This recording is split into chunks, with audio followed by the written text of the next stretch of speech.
All the disrespect before you play back, button check. Button check.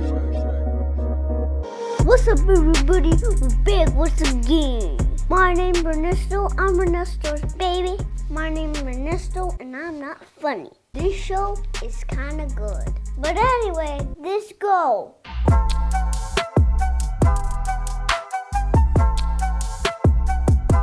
In New York City, deep inside Chinatown, was the legendary arcade, Chinatown Fair. It got its first arcade cabinet in the 70s, and by the late 90s, it focused heavily on fighting games like Street Fighter, Marvel vs. Capcom, The King of Fighters, Soul Calibur, and my personal favorite, Tekken. People inside the fighting game community know Chinatown Fair as the top arcade on the East Coast that bred champions beginning in the late 90s, with Eddie Lee, Justin Wong, Arturo Sanchez, and countless others until it closed in 2011. To learn what set it apart from countless arcades and how it became the East Coast hub for the newly forming FGC, we're going to hear from 4 players who were there. Arturo Sanchez has been placing in top tournaments and shaping the FGC for 20 years. Joe, Long Island Joe, Charamelli, placed top 8 at EVO, the largest FGC tournament in the world. And Josh, Nerd Josh, Jodoin, Chris Craymore Landon were both phenomenal players who spent more than a decade fighting it out with the best of the best at Chinatown Fair. All right, now we're to the first set of buttons, these set of buttons that need to be checked. And if you're not a part of the notification gang, I literally never say this. I never say this in the video. I didn't think you had to until I looked at the analytics and I was like, oh shit, maybe you actually do have to remind people. I don't know. But click that bell, man. I just realized that there's so many people watching that are not on the notification squad. So ring the bell so you can know where all the uploads come and subscribe, all that good stuff. So this one starts off, I believe it started off in the Smash world as far as like the debate, but then it kind of leaked over and then all of Twitter, FGC started talking about it. So anyway, let's unpack this. So young man's profile on the screen right now, Goblin or at Goblin FL, sponsored by Moist, I believe.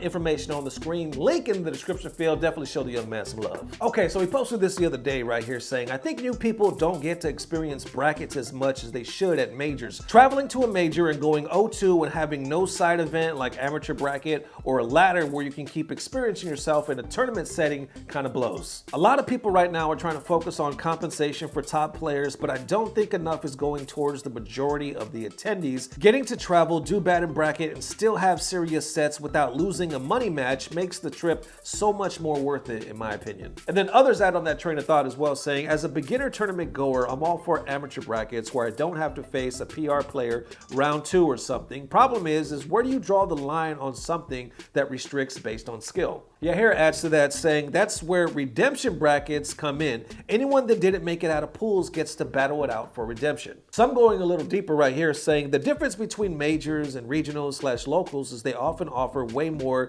than just a bracket. It's an entire event experience, having access to a venue full of games and gamers and side attractions to keep you busy. Usually open 8+ hours a day, that's a lot of value. Then you got that other side of the fence, right? Where some not only bring in a different perspective, but saying like, maybe this kind of thinking is considered soft. Right here saying, y'all silly bruh, because my locals, I go 0-2 and I go home. Monthly side brackets are before main brackets, so you lose in main bracket, you go home. All right, so let's go ahead and unpack this, man. So that last comment, I'm not sure if he was being sarcastic and saying, you know, it's weak to think like that, or if he was being serious saying like, no, you know, if you lose, you go home. That's the way it's always been. But either way, there are people, you know, commenting like that, like, yo, no, it is the way it is. But I want to say with at least this thread, there's just as many, if not more, people saying, no, we wish there was more, more of a way or of an opportunity to continue to play at majors. You know, recently that infamous word of soft always seems to come up, you know what I'm saying, when things are changing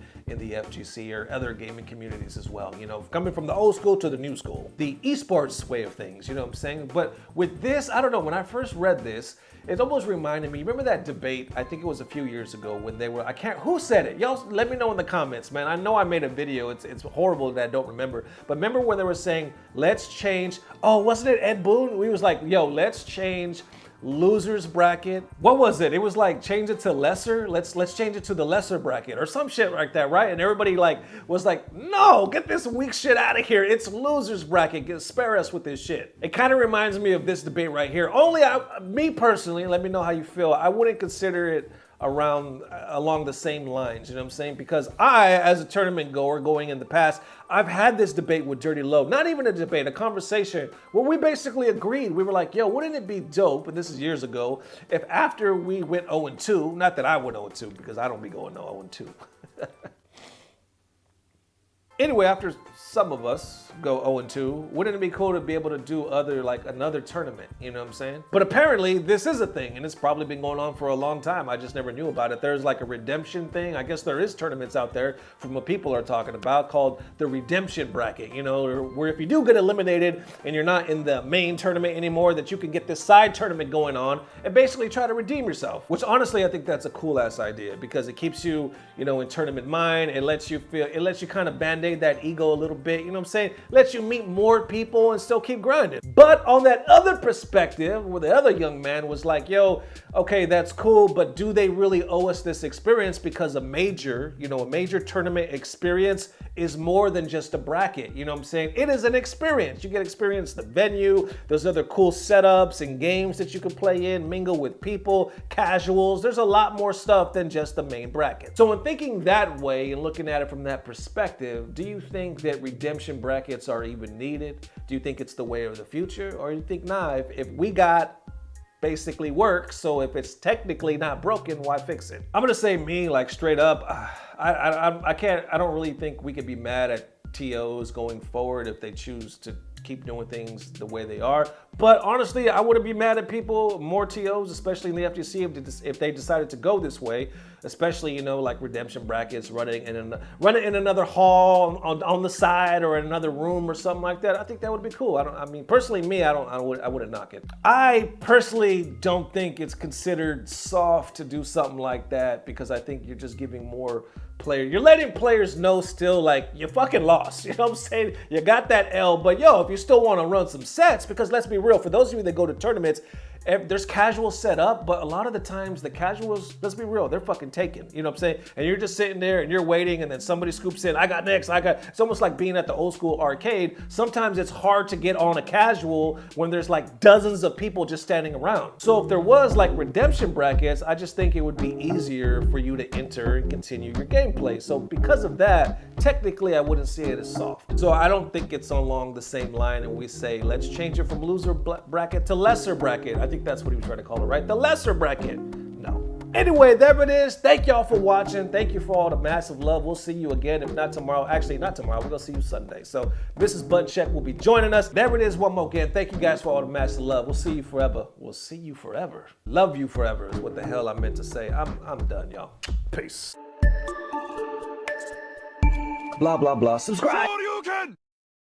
What am I supposed to say again? You're the one making it up. What do you mean what you supposed to say? You tell me. No, I said what was I gonna say again because of what the channel called. The channel's called Butt Check. You don't know the name of your daddy's channel? Oh my God, get out of here. Now y'all, I'm the button chick. Now, you about to listen to me now.